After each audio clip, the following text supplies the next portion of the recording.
Tervehdys täältä metsän puolesta. Olen täällä Miekojärven ja Vietosen välisellä alueella. Lähdin tässä kävelemään tämmöistä Sompasen luontopolkua ja tuolla pitäisi olla Miekojärven ja Vietosen välisellä tällä alueella myös tuommoinen pitempi vaellusreitti. Lähtee sitä katsomaan ja mitä sieltä sattuu löytymään nyt.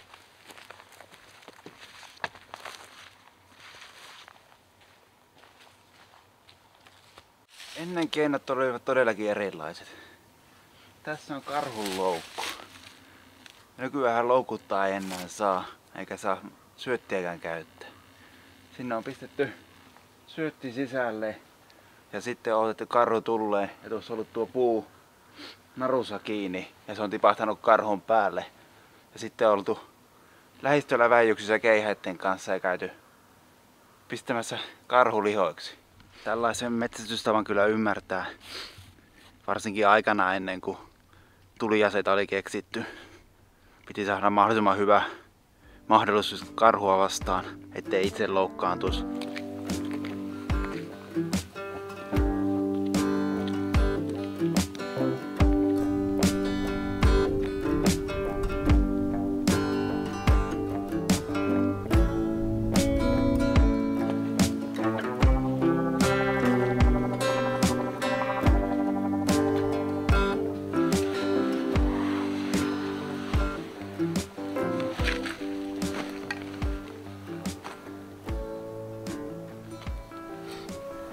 Jotta kykyisimme ymmärtämään tämän alueen periaatetta, meidän täytyy tutustua konseptiin nimeltä Kalottivaara.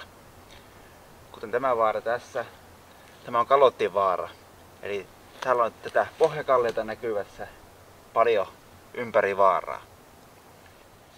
Ja alempana on taas kunnollista metsää. Mutta kun katsomme ihan vaaran päälle, näemme siellä olevan taas ihan täysmetsä. Tämä johtuu siitä, että ennen muinoin tällä korkeudella näin oli meri ja myöhemmin myös tämä Ankkulisjärvi, joka vei kaiken irtaimen maa-aineksen pois täältä ranta-alueelta ja vain vaaran päälle jäi maa-aineesta, jossa puut pystyivät kasvamaan.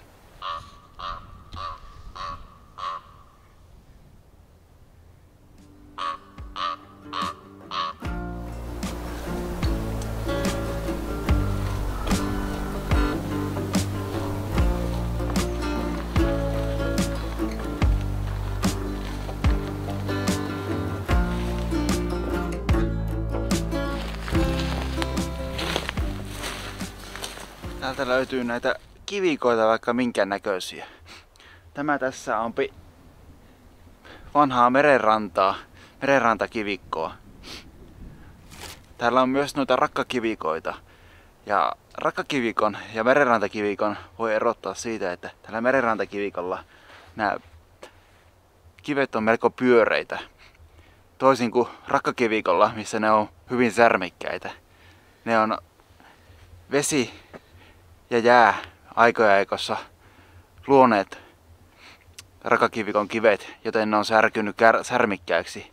Ja taas rantakivikossa vesi on hionut niistä hyvin pyöreitä.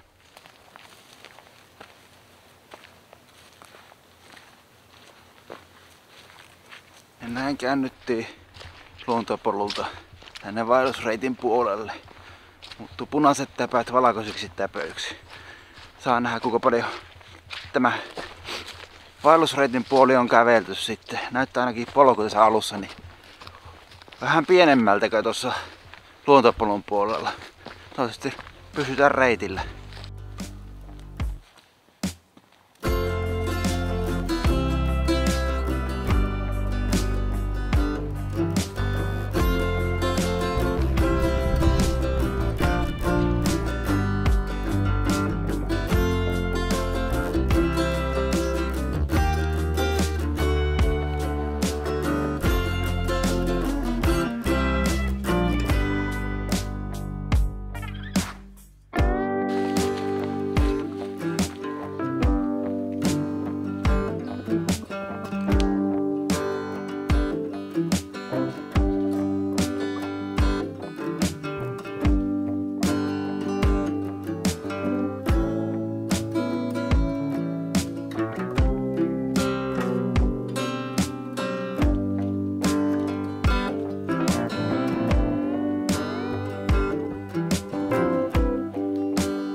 Hetki tuossa tässä Raakonvaaran laella.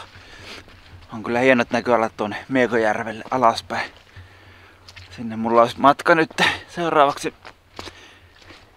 Meitä pitäisi pari lauapaikkaa olla, missä mahdollisesti myös se minun yöpaikka pitäisi löytyä. Mutta on kyllä hienoa vaaraluontoa. Käppyrämäntyinen.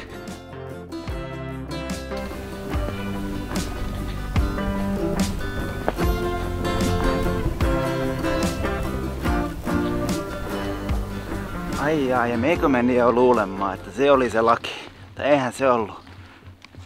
Nousi vielä tänne paljon korkeammin. Mä ajattelinkin, että se on paljon matalampi vaara, kun se ei ole mettäsaaraketta ollenkaan sillä päällä, mutta kyllä se nousi vielä ja täällä on ihan koko kunnon mettä. Kaikki humukset jäänyt. Ei oo yksikään aalto niitä vienyt. Mutta nyt lähdetään oikeasti alaspäin. Niin kuin ihan aikuisten oikeasti. Ja tuolla näkyy taas tuota kivikkoa tuolla eessäpäin, että mukavaa tulla.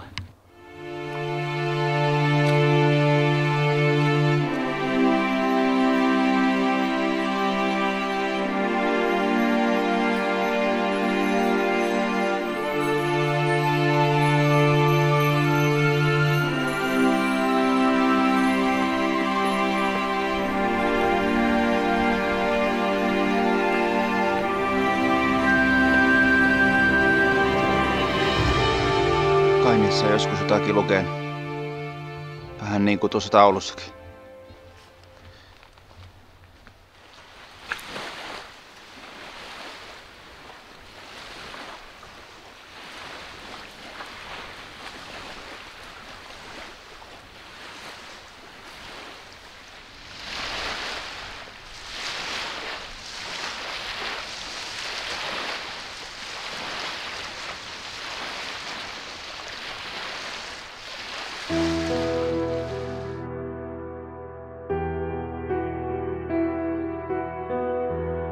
Juurikin auringonlaskuksi kerkäsin tänne Orhinniemeen. Näin syksyllä pimeä tulee niin aikaista, että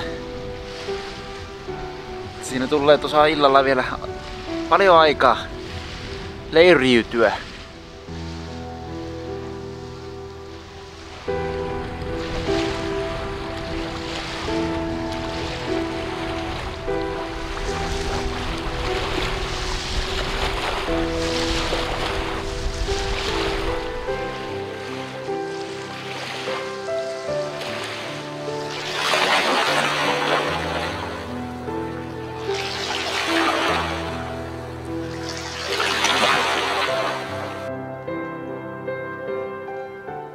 Tällainen kota löytyy. Ja sieltä yöpaikkakin löytyy tuosta. Ja on vielä puukki valmiin. Ai ai, kelepaa.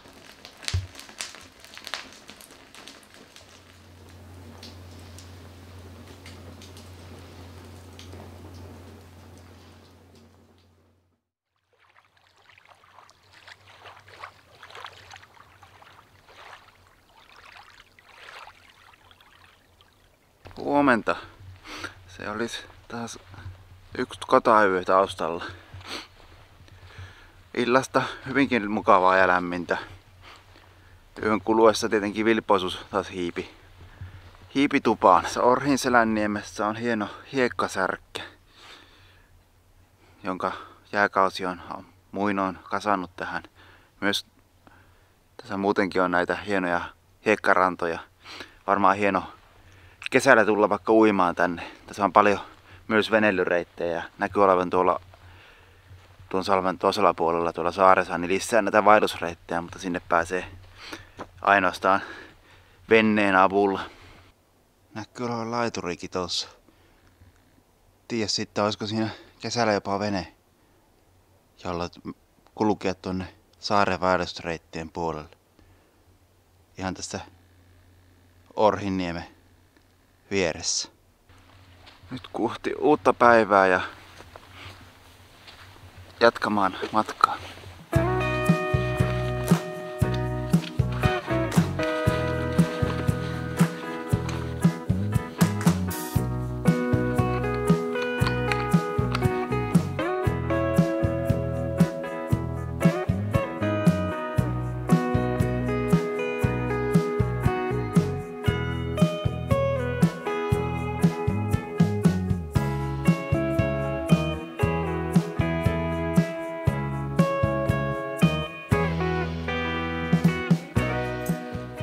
Jännästi oli puita tuossa kaatunut tuommoisen puron läheisyydessä. Ekaksi ajattelin, että onko se majava ollut paikalla, että kaatanut ja yrittänyt padota tuota puroa. Sitten huomasin, että sahajälkiähän niissä on. Ja sitten muutama 100 metriä käveli eteenpäin ja siellä tuli kyltti, että ei se ihminen, vaan se oli metsähallitus, joka on ollut asialla. Se on ollut peittämässä ojia. Kerran kaivettuja ojia peittämässä uudelleen.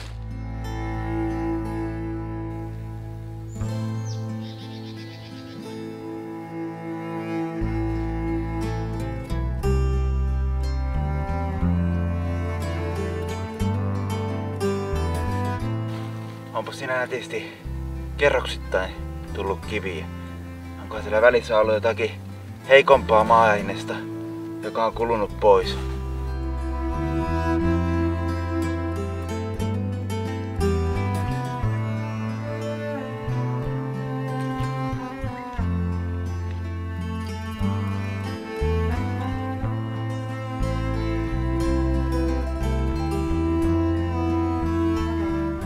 Tässä näkyy muinaisen merenrannan rantakivikko ja yläpuolella alkaa humuspitoinen metsä taas.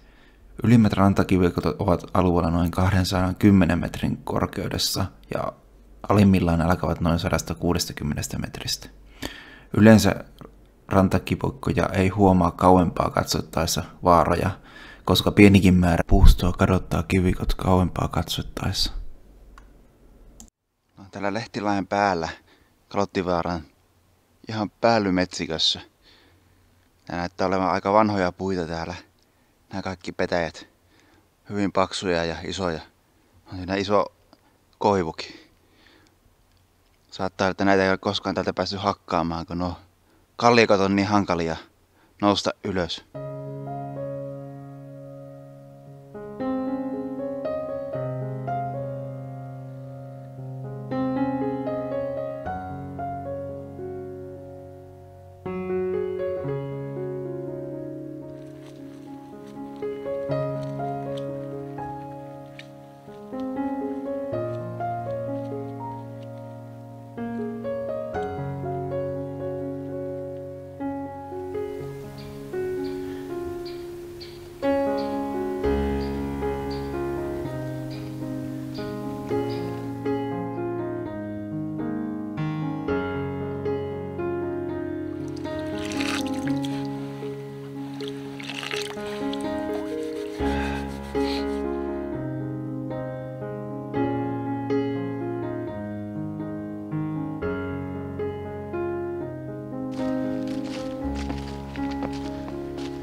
Siinä on pitkospuut päässyt vähän heikkoon kuntoon.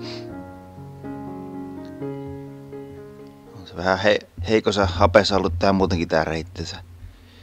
Lehtilain jälkeen. On siellä kyllä hienon näköistä suoraa koivua. Hyvää polttopuuta.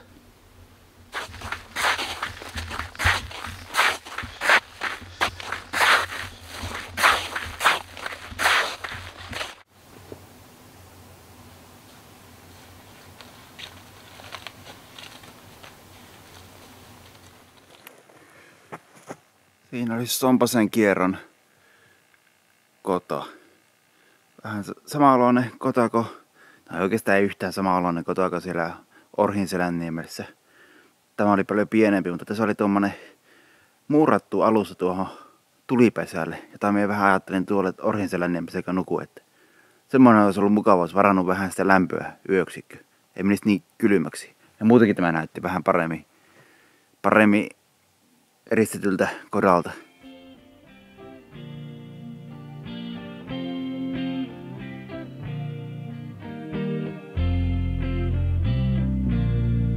Jolla mänty päässyt kasvattaa syvää juurta. Mukavasti kallion päälle ja siitäkin paannokko pikkusen tullut.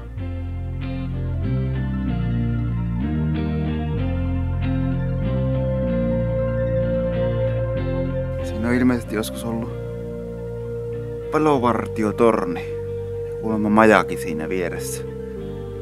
Nyt on me purettu kaikki pois jo.